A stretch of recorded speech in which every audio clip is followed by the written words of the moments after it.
Just start off injury-wise, Josh actually practiced today, and so he's not going to start the game, but he'll be available on Saturday. Robbie Havenstein will get the start. And other than that, I don't think there's anybody else that I'm aware of. Claxton has actually practiced a lot more this week than he did last week. I think he's actually in the game plan. Ethan will still start the game, but other than that, all good. Had a pretty good week of practice and ready to roll. What do you want to see out of Havenstein? Out of Havenstein? Yeah. You know, he's looked pretty good in the spring and then early in fall camp, and then he's really just got back to being healthy right before the opener. So he's gotten a few game reps. I think that he can handle the speed of the game and obviously all the things that you'll go through in your first start. But every indication that he's shown me is a pretty serious kid. So I just want to see him perform. I tell you what, I think Josh is afraid of. I think he's afraid I'm not in there. I don't get back. Would you like to see Devin Galvin get in? Yeah, Devin would be the first guy we put in between him and Darius Hillary. PJ Stiller probably a third corner, but I think the idea is to get his feet wet this weekend, and then hopefully he's only been practicing now 5 days just because he just got cleared last week. So he's extremely talented. He's probably one of the pure cover guys I've ever really seen at that age. Especially in the press stuff, is he pretty good at that? You mean like dealing with you guys? No, press coverage. Oh, press coverage. I was like, I don't know. I can't comment on that. He is good. He is. He really uses his hands well. Very mature. Again, he's a really good kid that was raised in an environment with a lot of structure, so I think that does carry over to the football field and from a great program down there at University High School. So he's got raw skills coming in. Nothing just happened by chance. I think he was well taught before he got here. How much weight did Robbie drop? Robbie Havenstein? Yeah. I want to say his first day on campus, I think he weighed 368 or 378. I can't remember which it is. I remember they put him on a diet and he gained 5 pounds. But they did last year start trimming him up, and I think he's right now at about that 345 range. You can ask him for sure, but I know he's lost about 40 pounds. You have to tell a significant difference in not just how much Totally. he moves with that without 40 pounds. 100%. I mean, I think I know he didn't play at that weight in high school. I remember watching him play basketball in his senior year, and I was amazed at how well they moved. His brother, he wasn't even a center. His brother was a center, twin brother. But just to watch him move on that basketball court, I was like, wow, this guy really does have some athleticism, and just got away from him a little bit. And then I know he did so many extra workouts and things on his own to lose that weight. It was really pretty astonishing. I'd say you guys emphasize not committing penalties, but it's been 6-6-6 the past 3 weeks. Have you done anything differently to remind those guys? Well, I think all of them have been. There's never a good penalty, but they're great teaching. For instance, the one on Connor, I asked for clarification on that because that's teaching tape for us. Because I didn't think it was late, and I didn't think it was the offside stuff. Is things I'm really glad we're working out here in the non-conference schedule, and when the games haven't really been in question. So. We try to discipline ourselves, and we're still. I saw somebody had 20 last week, so I mean, I don't know what I'd do. I might have a heart attack if I had that many on the sideline. Against Northern Illinois, they announced Ricky Wagner got hit for a chop block. Was that high-low? No, it wasn't. Yeah. So it was engaged. Jacob was engaged with a guy, and it was a guy Robbie was going to block, and he didn't. He said he didn't see Robbie or Jake engaged, but it was totally the right call. Yeah, it was a high-low. Is that forcing turnovers at the top of your list?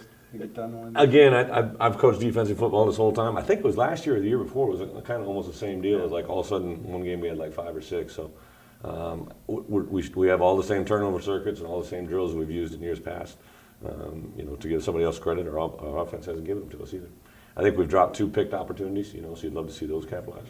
You've talked about maybe getting the young guys back on kickoff return, Gordon and Lewis, but. The other team hasn't been kicking off that much. Do you just ever consider, okay, if we're going to return, just start the game with them? If it's I would start the game with one of those two. But I do. I just talked to Thomas today, and he gave me the same response. He goes, Coach, we've had 3 opportunities in the last 2 games, and 2 of them are to start halves. You're not going to do it then. So Freddie and Melvin especially have looked really good this last week. I think they both, Melvin after last week's experience, bobbled that ball a little bit. He's grown up a lot just in this week. So I am excited to see those guys play.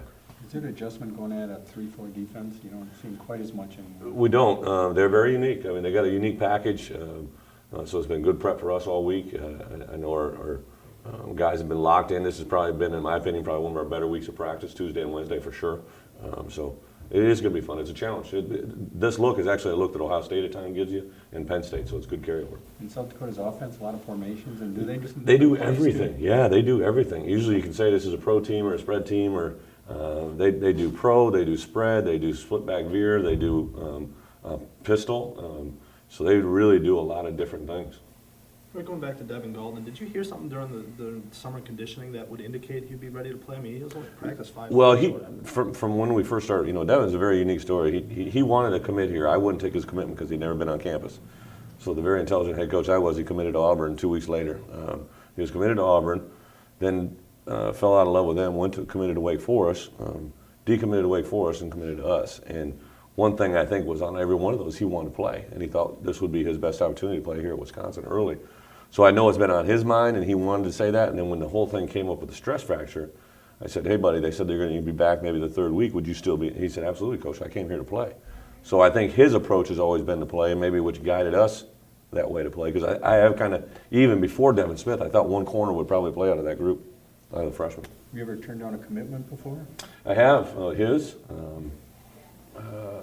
Yeah, two or three that kids wanted to commit early, And, I don't know if you guys remember, I think it was my first second year, we had a DB from Texas who was committed to us, and we held on to it, and 2 weeks before signing day, he backed out, So I just think a kid needs to see what he's committing to before that happens.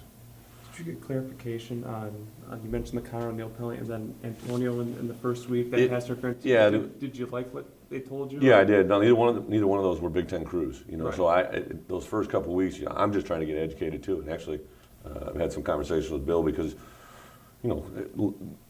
interconference play and hopefully postseason play, stuff like that. You can get a crew, and I want to make sure everybody's on the same page. And there was some variation in what's being said. So Connors was a late hit per se? No, his was, the official told me that he had intentions, it was not a natural tackling act. I'm like, well, no, he left his feet. But we teach him to hit below the shoulders, and we can hit with our shoulders, don't hit with your head, which is exactly what happened. And they said, the official, again, it was a Pac-12 official, said that it was a non-natural tackling act, which I'd never heard that in before. So there was an area there we needed to clean up. Now that Vanessa Garner's been back a little bit, have you seen anything that indicates he's trying to do too much to make up for that time he lost in fall? Not too much. I lit him up pretty good the other day. Vanessa's a good football player. He's big. He's athletic, and he hasn't really done much for us. So I think we're trying to limit his package, especially on offense. I think he's just on 2 special teams. So we're trying to make it small to hopefully make him play big.